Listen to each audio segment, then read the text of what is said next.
Demonstration submission. Once you find submission, you can use the View button to view submissions or use the blue arrow to reveal option and see if there are any open discussions. There are none in this case. And access the activity log and notes. Activity log and notes will bring up submission history. Submission record. To view the submission in more details, select the View Submission button. This will take you to the submission record. From here, you can see submission files. This panel lists the files that have been submitted. Submission files will now retain the original names when downloaded. Plastic Surgery and Journal uses anonymous review. The author and the reviewer, if they were to upload any document, are still removed.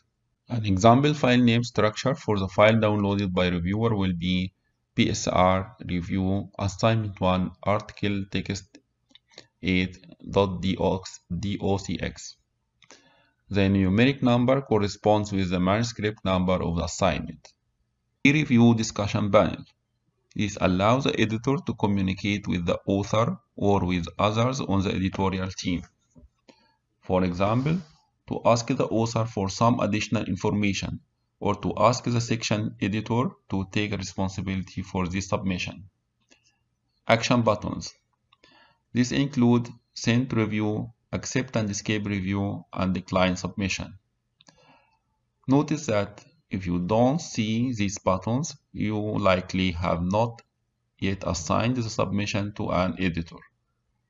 Submission status. Once an editor has recorded a decision in one stage of the workflow of Plastic Surgery and Journal, the recorded decision will appear in place of the decision buttons. Editors will still have the ability to change the recorded decision by clicking Change Decision. This will enable the three options once again. Participant. This panel is where you will see the list of participants involved in the submission, including the editor, section editors, and author. Other names, copy editors, layout editors, and so on will appear here as they are added in the subsequent steps. In addition, in the blue bar along the top, you can see Preview, Activity Log, and Library. The Activity Log, where you can view the history and any notes about submission. Use the Notes tab to also view or add any editorial notes. Submission Library.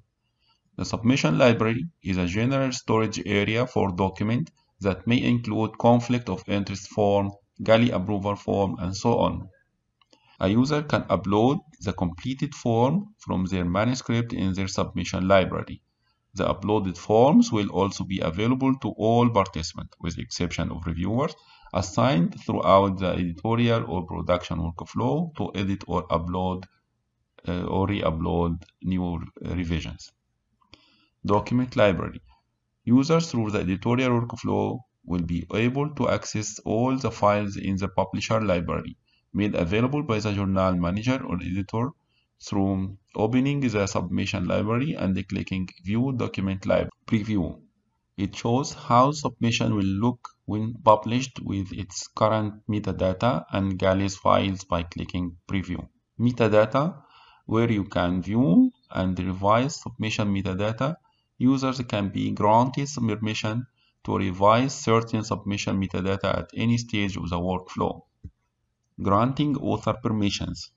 Editors can grant access to allow authors to make metadata changes. There are two ways editors can grant this type of access, either by global permission that will grant all users with the rule author permission to make metadata changes. To enable this, go to User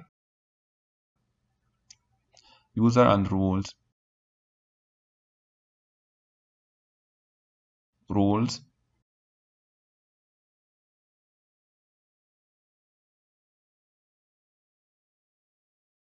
click the blue arrow beside the author, then click Edit. Under Rule option, enable Permit Submission Metadata Edit, then click OK. Or by limited permission that will grant registered authors, typically a single author, permission to only make changes at certain stages of the editorial workflow. To allow an author to change the metadata at a specific stage of the workflow, click on the workflow stage, submission, review, copy edit, or production. Under the participant list, click the arrow beside the author's name followed by edit.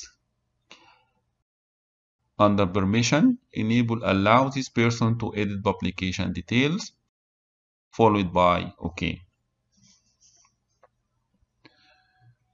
Once the author has been granted access to made edits, they will be able to make changes to the following sections on the Publication tab: Title Abstract, Contributors, and Metadata. Assigning the submission. Depending on how you have your section configured, some new submission may come in unassigned.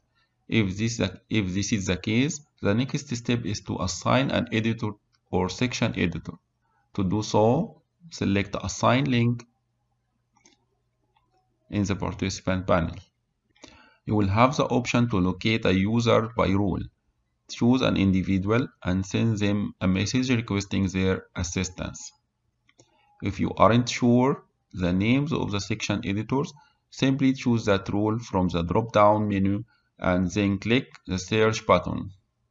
All section editors will be displayed and available for selection.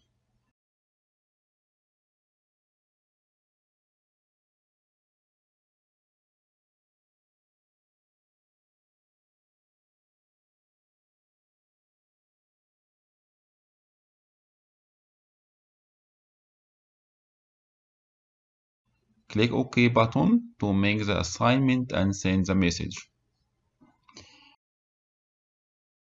A new pre-review discussion will be automatically created as part of the assignment.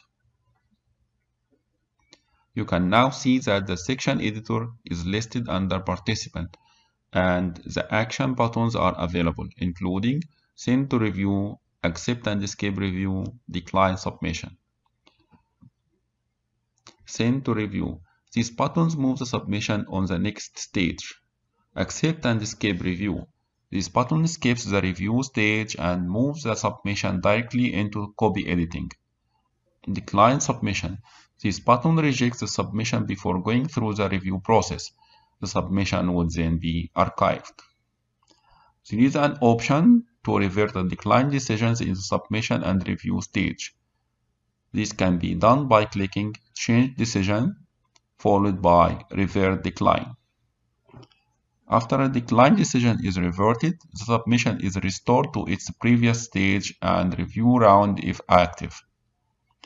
Although the editor usually assigns a section editor, it would also be possible for the editor to assign themselves to the submission.